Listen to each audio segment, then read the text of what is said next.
Salut les gars, c'est Dictateur 144R pour VOT et j'espère que vous allez bien. Aujourd'hui, je voulais parler de ce qu'on appelle la valeur gratuite. Aujourd'hui, il y a beaucoup de valeurs gratuites et pourquoi on donne autant de valeurs gratuites.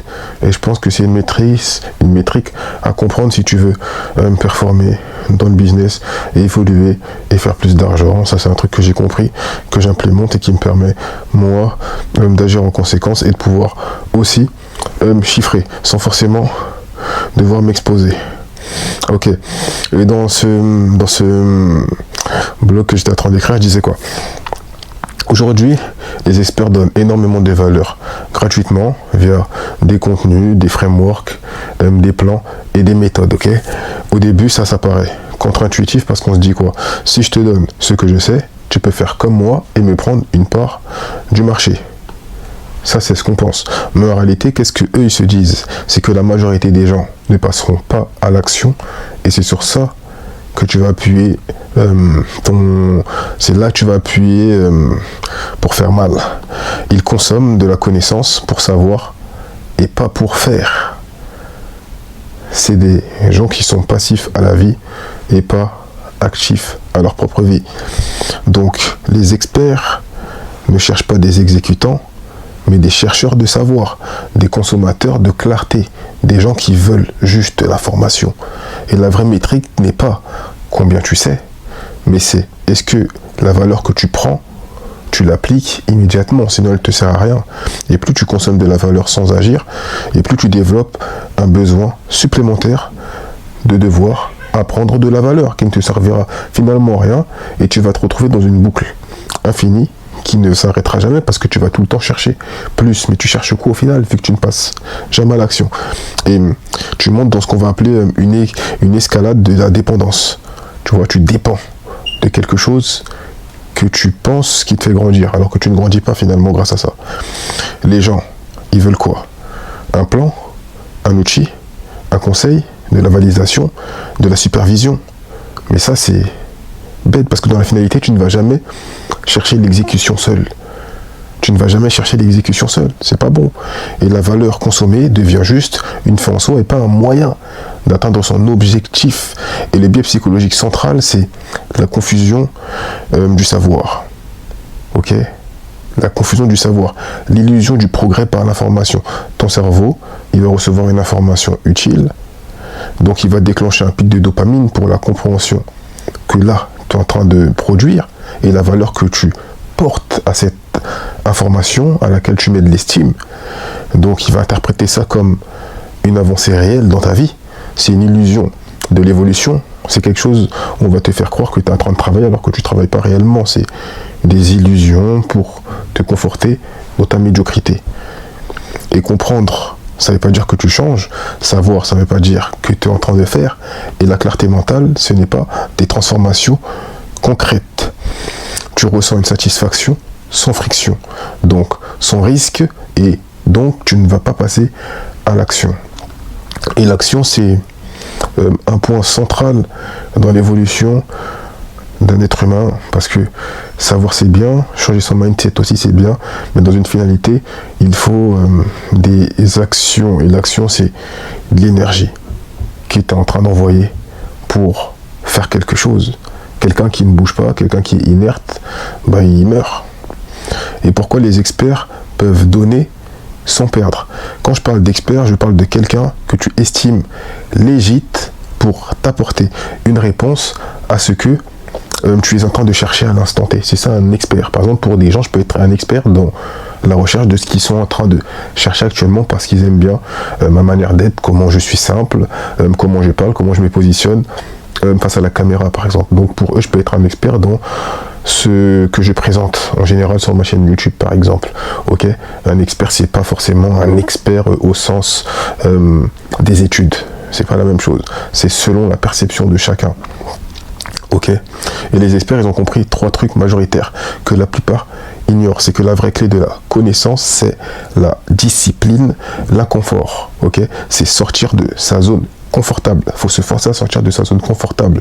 La constance. Tu t'accroches à ton but réellement ou tu suis juste une vague. tu es dans quel mood, parce qu'il faut de la constance. Quand tu veux arriver quelque part, il faut de la constance. La prise au risque. Travail. Est-ce que ton travail, tu arrives à dépasser certaines limites? Est-ce que ton rapport au risque, il est calculé, tu vois? Parce que faut voir que tu as des pensées limitantes, et ça, tu dois les comprendre, parce que c'est quelque chose qui te freine dans ta vie. Et ça, j'en parle sur d'autres vidéos YouTube que je vous invite à aller voir, ok? Tu as la responsabilité personnelle. Est-ce que tu assumes tes erreurs? Est-ce que tu es conscient que c'est toi qui es l'acteur de ta vie et que personne n'est fautif? Tu vois, toutes ces métriques-là que je viens de citer, hein, la discipline, l'inconfort, la constance, la prise de risque, la responsabilité personnelle, c'est ce qui crée la clé de la connaissance. Et même la clé de l'évolution, si j'irais bien même plus loin, la clé de l'évolution d'un être humain. Ça passe par là. Ça veut dire qu'en vrai de vrai, donner un plan n'enlève rien à celui qui sait exécuter et sait décider même avec l'incertitude de ne pas avoir de résultat.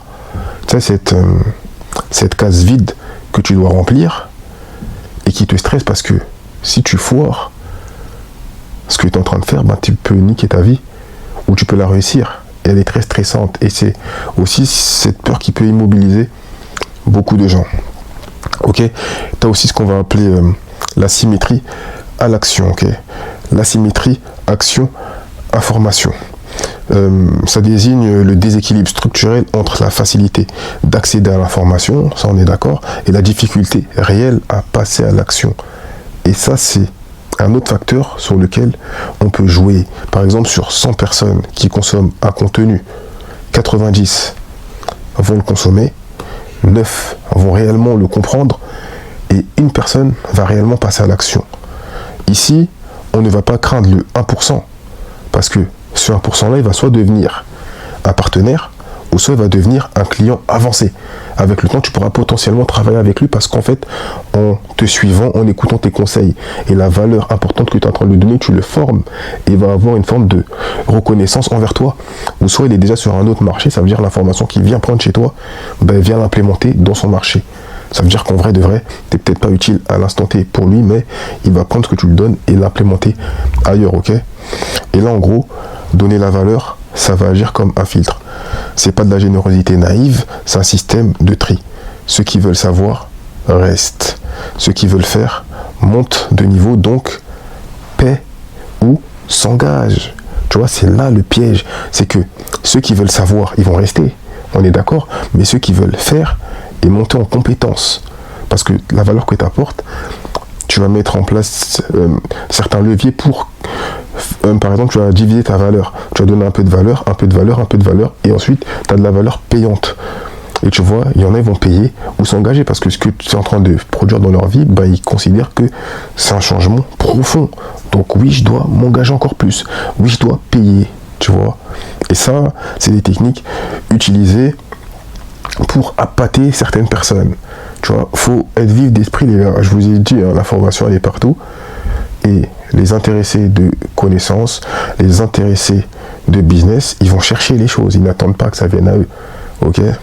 Et comment on brise la symétrie entre l'information et l'action? Ben, agir avant d'avoir compris ce que tu es en train de faire. Faut agir. Concrètement, c'est quoi? C'est décider avec 20% d'informations, accepter l'erreur et corriger les feedbacks en cours de route. Il y a une expression qui dit que les entrepreneurs, ils se jettent d'un avion et ils construisent le parachute pendant qu'il tombe. Ben là, c'est la même mentalité en fait. Et ce que tu dois comprendre, c'est l'escalade de valeurs, la dépendance cognitive. J'ai besoin de savoir, maintenant j'ai besoin de plus de clarté, maintenant j'ai besoin d'un outil, maintenant j'ai besoin de validation, maintenant j'ai besoin d'un expert, maintenant j'ai besoin d'un mentor, maintenant j'ai besoin encore d'un mentor. En fait, là, je prends le risque de ne pas me tromper seul, tu vois. Tu veux pas te tromper seul, donc tu as toujours besoin de te conforter à ramener quelque chose. Mais non, c'est pas comme ça que tu vas évoluer. Comme j'ai dit plus haut, ben, on corrige les feedbacks en cours de route. On corrige les feedbacks en cours de route, les gars. On construit le bateau pendant qu'on est en train de se noyer. C'est la même chose. C'est la même chose. Et c'est là le piège. Les créateurs de valeur gagnent parce que chaque niveau te donne une illusion de préparation. On te fait croire que là, on est en train de te préparer pour ton combat final, mais dans la finalité, on sait que tu es en train de repousser l'instant où tu dois être en autonomie. Vous savez, tout ça, ce n'est que de la psychologie. On joue sur certains facteurs, on appuie sur un point et on relâche un autre point, ensuite on appuie et on relâche l'autre. Et ça crée des émotions chez les gens. Des émotions qui poussent certaines personnes à faire du shopping pour 10 000 euros, par exemple. Tu vois ? Ça, c'est de la psychologie très intéressante. Tu sais, quand tu t'intéresses à la psychologie de l'être humain, ensuite tu commences à t'intéresser à la psychologie de la vente, pourquoi il y a des prix qui sont instaurés comme ça, etc. Bah, tu commences à réfléchir autrement, tu vois, et ça te pousse limite à devenir limite comme un profiler d'être humain pour scaler dans ce que tu es en train de faire, tu vois, scaler dans tes business ou autre. Tu veux comprendre l'humain en profondeur pour vraiment le sniper. Tu vois, vraiment le sniper. Je vous jure, il y a des gens, on dirait, ils sont pas futés, ils sont en recherche d'informations constantes pour faire mal à leur cible. Tu vois, on peut voir ça comme un chasseur. La vérité, les gars, c'est de la chasse. On cherche le meilleur client, frère. On cherche les meilleurs clients, même pas le meilleur, parce qu'on a plusieurs. Ça veut dire qu'on doit s'adapter à tout type de personnes qui peuvent potentiellement adhérer à ce qu'on fait. Mais il y a des méthodologies à comprendre et il y a des facteurs psychologiques et de manipulation qu'il faut parfois avoir compris pour potentiellement les mettre en pratique. Le paradoxe fondamental, c'est quoi? C'est plus tu consommes de valeur et plus tu vas en avoir besoin. C'est un mécanisme qu'on connaît par exemple dans le scrolling. Quand tu es sur TikTok et tu passes ton temps à scroller, ok, la valeur n'est plus un levier, elle devient un produit de confort mental. La meilleure métrique que tu dois comprendre, c'est quoi? C'est que la valeur est de passer à l'action directement, tu vois, c'est ça le truc. C'est ça la vraie maîtrise, la vraie métrique. Et c'est un profil psychologique de compétence. Et la différence entre un consommateur de savoir, qu'on peut dire que c'est un rêveur, c'est quelqu'un qui rêve, ou c'est quelqu'un qui est pensif, tout le temps il dit qu'il va faire ceci, il va faire cela, c'est ce qu'on appelle un rêveur, un beau parleur, tu vois, et un opérateur de réalité, quelqu'un qui agit sur sa réalité, quelqu'un qui, on peut même dire, modifie la matière, modifie son futur, c'est quelqu'un qui agit, tu vois. Les opérateurs, eux, prennent l'information, même si elle est imparfaite, ils agissent trop tôt et corrigent ensuite, tu vois, ils sont concrètement dans l'action. Et les consommateurs, eux, attendent l'information parfaite, n'agissent jamais, se rassurent en apprenant. Ils se voilent souvent la face. Et c'est pour ça qu'ils n'arrivent pas à leur niveau au-dessus, tu vois. Ils n'arrivent pas à upsell ou ils n'arrivent pas à level up, tu vois. C'est difficile. Et un truc à comprendre, c'est que l'économie actuelle ne vend pas seulement des solutions, elle vend des promesses de préparation. La valeur gratuite est souvent un appât cognitif. La vraie rareté n'est pas l'information, c'est le courage d'exécuter sans garantie. Le courage d'exécuter sans garantie. Les gars, comprenez chaque phrase que je suis en train de dire parce que c'est important de comprendre et pas seulement d'écouter. Ok, et ça j'en parle dans un podcast où je parle de dette émotionnelle, ce que les gens ils peuvent essayer de créer chez vous afin d'attirer ou d'obtenir d'autres choses. Et ça fait partie de la communication humaine en général. Celui qui agit avec 20% de valeur dépasse celui qui consomme 100% d'informations sans agir. Et ça, on doit être clair avec ça, tu vois, on doit être clair, net et formel. En tout cas, l'équipe, prenez chaque information que je vous ai donnée, prenez que ce qui est bon pour vous, rejetez ce qui n'est pas bon pour vous, mais c'est des métriques à comprendre si vous voulez performer. Ok, moi je pense qu'il faut comprendre la psychologie humaine, comprendre l'homme, comprendre pourquoi il achète, comment le faire acheter, comment lui faire consommer plus. Après ça, c'est une vision purement capitaliste du dépenseur et de quelqu'un qui veut chiffrer. Chacun n'a pas forcément les mêmes ambitions, mais même pour vous défendre contre ce genre d'attaque, écoutez du contenu comme je fais, j'en parle dans mes podcasts, allez voir et tout, c'est intéressant. Sur ce, l'équipe, ciao, peace.